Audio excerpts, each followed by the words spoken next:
తెలంగాణ రాష్ట్ర విభజనకు జనసేన ఏనాడు అడ్డు కాదు అని ఆ పార్టీ చీఫ్ పవన్ కళ్యాణ్ మరోసారి స్పష్టం చేశారు.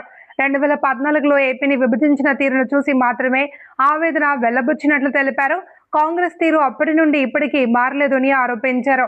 ఇటీవల హైదరాబాద్ లో తన సభకు అనుమతి ఇవ్వకపోవడమే అందుకు ఉదాహరణ అని చెప్పారు. జనసేనకు జాతీయ సమగ్రత, దేశభక్తి అంటే చాలా కీలకమని ఢిల్లీలో పార్టీ నేతల మీటింగ్ లో పవన్ స్పష్టం. Democratic values. This is why we are organizing this gathering. Sena Prasthanam for national integration on this historic soil is not merely a political event. It's our commitment to serve our nation.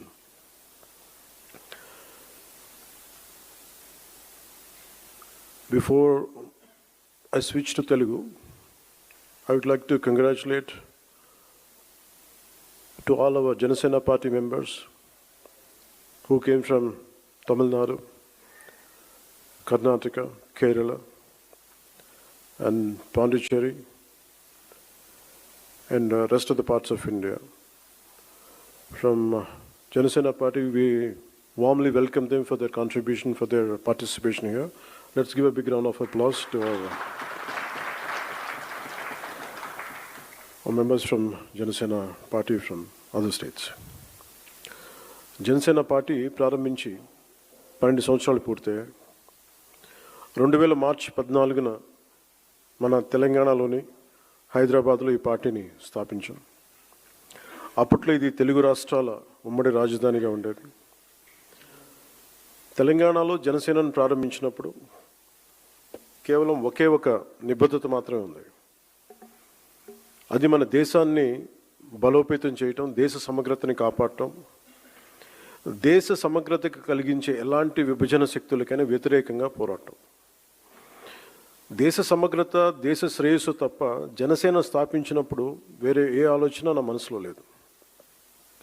కనీసం అధికార వస్తుందో లేదో కూడా తెలీదు. ఎందుకంటే అసలు ఆ రోజున అలాంటి ఆశ కూడా లేదు.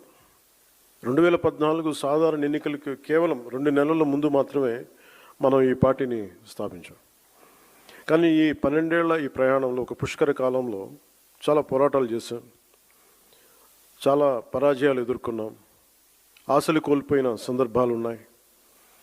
అయినప్పటికీ మన అందరం నమ్మే ఒక బలమైన సిద్ధాంతానికి కట్టుబడి మారుతున్న సామాజిక రాజకీయ పరిస్థితులకు అనుగుణంగా మన 7 ప్రాథమిక సూత్రాలను బలంగా పట్టుకుని నిలబడ్డాం. అత్యంత క్లిష్ట సమయాల్లో కూడా వాటిని వదలకుండా ముందుకు సాగాం. మారుతున్న రాజకీయ పరిణామాల్లో ఒక నిర్దిష్టమైన ఆచరణాత్మక విధానంతో మనం దాదాపు 21 ఎమ్మెల్యే స్థానాలని, 3 ఎంపీ స్థానాలని, మరియు ఇంక్లూడింగ్ రీసెంట్ రాజ్యసభతో పాటు కలిపి 2 ఎమ్మెల్సీ స్థానాలని ఈ రోజున సాధించగలిగాం. 1,00,000 మంది సభ్యత్వంతో ప్రారంభమైన ఈ పార్టీ ఈరోజు ఆంధ్రప్రదేశ్లోనే కాకుండా తెలంగాణతో కలిపి 20 లక్షల పైగా సభ్యత్వాలను చేరుకుంది.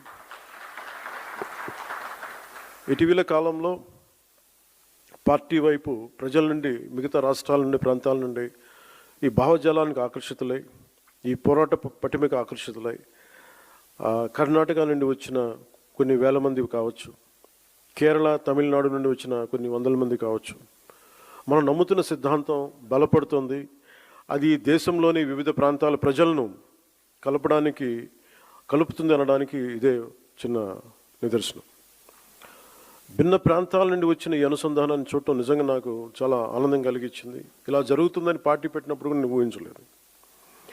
నాకు పార్టీ ప్రయోజనాలు వీటికంటే ముఖ్యంగా పార్టీ బాగుపడాలంటే ముందు మనం దేశ సమగ్రత గురించి ఎప్పుడూ ఒక తొలి ప్రాధాన్యత ఇవ్వాల్సిన అవసరం ఉంది. అలా చెప్పడానికి కూడా చాలా కారణం ఉంది. ఎప్పుడైనా సరే మీరు భారతీయ చరిత్రను చదివితే, బ్రిటిష్ వాళ్ళు మనకి స్వాతంత్రం ఇచ్చి వెళ్ళిపోయేటప్పుడు దేశంలో ఒక కల్లోలిత వాతావరణాన్ని సృష్టించారు. స్వాతంత్రం కోసం ఉమ్మడిగా పోరాడిన దేశాన్ని మత ప్రాతిపాదికన విడగొట్టారు.